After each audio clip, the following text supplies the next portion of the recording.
تخيل تكون يلاه داير نصف نهائي كاس العالم ويلاه ربح عصبة الابطال وفجأة تلقى راسك في القسم الثاني ديال المغرب. تخيل تكون في جوج كؤوس عالم وفجأة تلقى راسك حتى فرقة ما باغياك، وحتى الفرقة اللي انت معاها سمحت فيك وفتخات معاك. احمد رضا التكناوتي الحارس اللي ربح الشان والشامبيونز ليغ وشارك مع المنتخب الوطني المغربي في الوصول لنصف نهائي كاس العالم وتوشح بوسام ملكي، فجأة لقى راسو راجع لنقطة الصفر من قمم المجد الى القاع. حتى بزاف قالوا ان المسيرة ديالو سالات ومستحيل يرجع، لكن مؤخرا شفنا اش كيدير مع الجيش الملكي، ودابا استدعى محمد وهبي في لاليست ديال المنتخب الوطني المغربي لكأس العالم 2026. فكيفاش قدر يرجع؟ شنو السر؟ رونالدو نازاريو او رونالدو الظاهرة كان واحد الوقت من افضل اللاعبين في العالم، حتى ان بزاف قالوا انه من بين افضل اللاعبين في التاريخ. كان ماكينة اهداف مع كاع الفرق اللي لعب معاهم، كان كيخلع اي دفاع. ولكن قبل نهائي كاس العالم 1998 ضد فرنسا وقع عليه واحد الموقف غامض. هذا الموقف فشلو وضعفوا لدرجة انه دخل في اكتئاب حاد، ومن بعد بداو كيجيوه الاصابات، واخطر اصابة جاتو هي اللي جاتو في ركبته مع الانتر. هاد الاصابات خلاتو يغيب لفترات طويله على كرة القدم، حتى ان الناس قالوا صافي السيد سالا وكرة ما غاديش يعاود يرجع ليها عاوتاني. رونالدو غبر حتى لكأس العالم 2002. في هاد البطولة فاجأ الجميع وسجل 8 ديال الاهداف، وكان هداف المسابقة وساهم بشكل كبير في فوز البرازيل بكأس العالم للمرة الخامسة في التاريخ ديالها، من القمة للقاع للقمة مرة اخرى. في المغرب كاينه قصة مشابهة شوية لقصة رونالدو، قصة ديال واحد الحارس كان لا يناقش، الحارس ما بغى حتى فرقة، قصة رضا التكناوتي. القصة ديال رضا التكناوتي بدات في فاس اللي تزاد فيها نهار 5 ابريل 1996. من صغرو كان كيبان باللي هاد الدري عنده بروفيل ديال حارس مرمى، الطول ديالو والبنيه الجسديه كيبينوا انه غادي يكون عنده مستقبل زاهر في الحراسه. هاد المؤهلات خلاتو يلتحق باكاديميه محمد السادس لكره القدم اللي كتعتبر واحد من افضل المراكز ديال التكوين في افريقيا. تما تسقلات الموهبه ديالو وتعلم الاساسيات ديال الحراسه الحديثه. اول خطوه احترافيه ديال رضا كانت مع نهضه بركان في الفتره ما بين 2015 و 2017، وخا لعب تما غير 10 ديال الماتش، ولكن لفت الانظار الكشافي الوداد الرياضي اللي وقعوا معاه في يناير 2017. وباش رضا ياخذ تجربه، الاداره ديال الوداد قررت تصيفطو اعاره لاتحاد طنجه موسم 2017 2018. تما في طنجه التكناوتي فجر الموهبه ديالو، لعب 25 ماتش كحارس اساسي، وكان هو السد المنيع اللي ساهم بشكل مباشر في الانجاز التاريخي ديال اتحاد طنجه اللي هو الفوز بالبطوله لاول مره في التاريخ ديال النادي. هاد التألق الكبير خلى الناخب الوطني انذاك ايرفي رونار يعيط عليه كحارس ثالث مع المنتخب الاول في كأس العالم ديال روسيا 2018. وقبل منها توج ببطولات افريقيه المحليين الشان. رضا في سن صغير بزاف لقى راسو في المونديال ومع حراس كبار من طينة بونو ومنير المحمدي. وفاش سالات الاعاره ديالو في صيف 2018 رجع رضا للوداد وهو حارس ناضج ومستعد انه يقود الفرقه. هادشي اللي كان طيله 5 مواسم متتاليه التكناوتي فرض راسو كحارس اول بلا منازع ديال الوداد.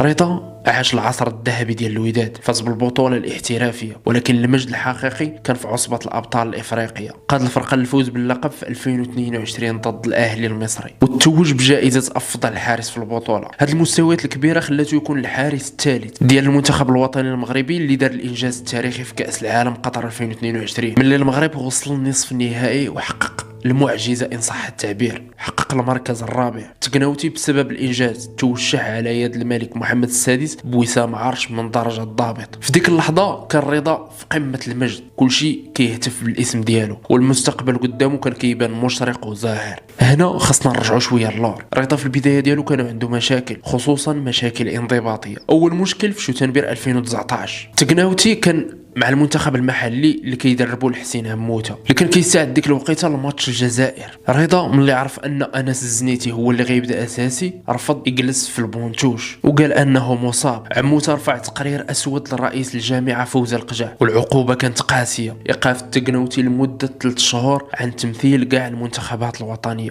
هاد النرفزه وعدم الهدوء الذهني عاود بانوا في دجنبر 2022 في ماتش الكلاسيكو ديال الوداد ضد الجيش. رضا فقد الاعصاب ديالو ووجه لك كما المهاجم الجيش امين دياكيتي، وعليها خدا بطاقه حمراء مباشره من الحكم رضوان جيد، وعليها توقف 3 ديال لي ماتش زائد غرامه ماليه ديال 20,000 درهم. هادشي اللي بدا كيأثر على التركيز ديالو وسط التيران. ولكن الضربه القاضيه اللي هرست كلشي كانت في مارس. رضا كان في معسكر المنتخب الوطني المغربي في معموره كيستعد لماتش البرازيل اللي كان غادي يكون في طنجه. في الحصه التدريبيه الاخيره طاح رضا وهو كيتألم من ركبته. التشخيص الطبي كشف على تمزق شديد في الغضروف المفصلي الركبه اليمنى، زائد انه كانوا عنده مشاكل في الرباط الصليبي، وعليها خضع رضا التقنوتي لعمليه جراحيه مستعجله نهار 29 مارس 2023. وليد الركراكي اللي كان مدرب المنتخب الوطني ديك الوقيته قال بلي الغياب ديال رضا التقنوتي غادي يكون طويل وعوضو بن عبيد. في هاد الوقيته فاش غاب رضا التقنوتي حتى الوداد قلبات على حارس اخر ولقات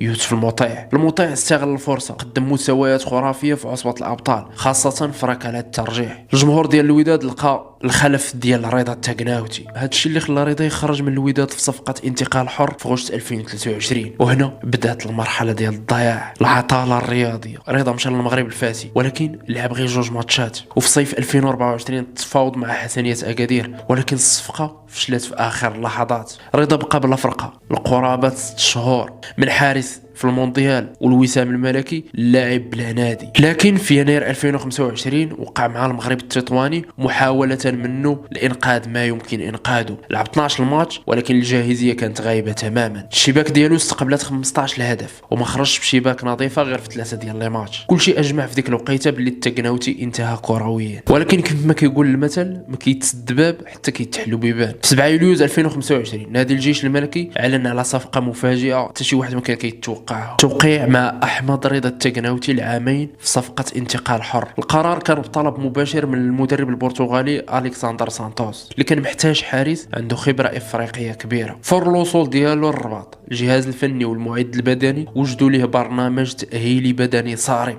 رضا تعهد بالالتزام والخدمه ديال بصح. موسم 2025-2026 كان هو موسم الانبعاث الحقيقي ديال رضا. الارقام ديالو مع الجيش الملكي كانت خياليه وصدمات كاع المشككين. لعب 20 ماتش في كاع المسابقات، شباكو استقبلت غير 9 ديال الاهداف فقط وخرج ب 12 الكلين شيت، يعني بنسبه شباك نظيفه كتوصل ل 60%. تقناوتي قاد العساكر لنهائي دوري ابطال افريقيا لاول مره منذ 40 سنه. التالق ديالو الكبير بان في نصف النهائي ضد نهضه بركان. رضا دار تصديات اعجازيه، الكاف دار اشاده خاصه بالتقناوتي واعتبروه هو الساروت. 5 مارس 2026 وقع تحول كبير في قياده المنتخب الوطني المغربي. الجامعه قررت تنفصل على وليد الركراكي وتعين محمد وهبي خلفا ليه. المدرب اللي الله جاب يفوز بكاس العالم للشباب تحت 20 عام. وهبي حط معايير صارمه بزاف والاختيارات ديالو قال بلي ما كايناش فيه العاطفه، الجاهزيه والانسجام التكتيكي هما الساروت ديال اللائحه. نهار الثلاثاء 26 ماي 2026 اعلن محمد وهبي على اللائحه النهائيه اللي غتمثل المغرب في كاس العالم 2026 في امريكا كندا والمكسيك. وفي حراسه المرمى جا الاسم ديال احمد رضا التقناوتي كحارس ثالث الى جانب ياسين بونو ومنير المحمدي. هذا الاستدعاء خلى رضا يكتب اسمه في تاريخ الكره المغربيه. حقق انجاز اسطوري اللي هو التواجد في 3 ديال الكؤوس عالم متتاليه 2018 2022 و2026. في النهايه المسيره ديال رضا التقناوتي تقول لك باللي واخا تغلط واخا طيح واخا العالم كله يتخلى عليك، مادام انت باقي على قيد الحياه ومادام كتخدم وكتثق في راسك ففرصتك غادي تجي. رضا رفض يستسلم للعدم والنسيان وخدم وتقاتل ورجع من الباب الكبير. اليوم هو في طريقه للمونديال الثالث له، يعني لكل مجتهد نصيب. هنا كتسالي الحلقه ديالنا، نتلاقاو في فيديو واحد اخر. خليو لينا لايك اشتراك وفعلوا الجرس. دمتم في رعايه الله وحفظه. تهلاو.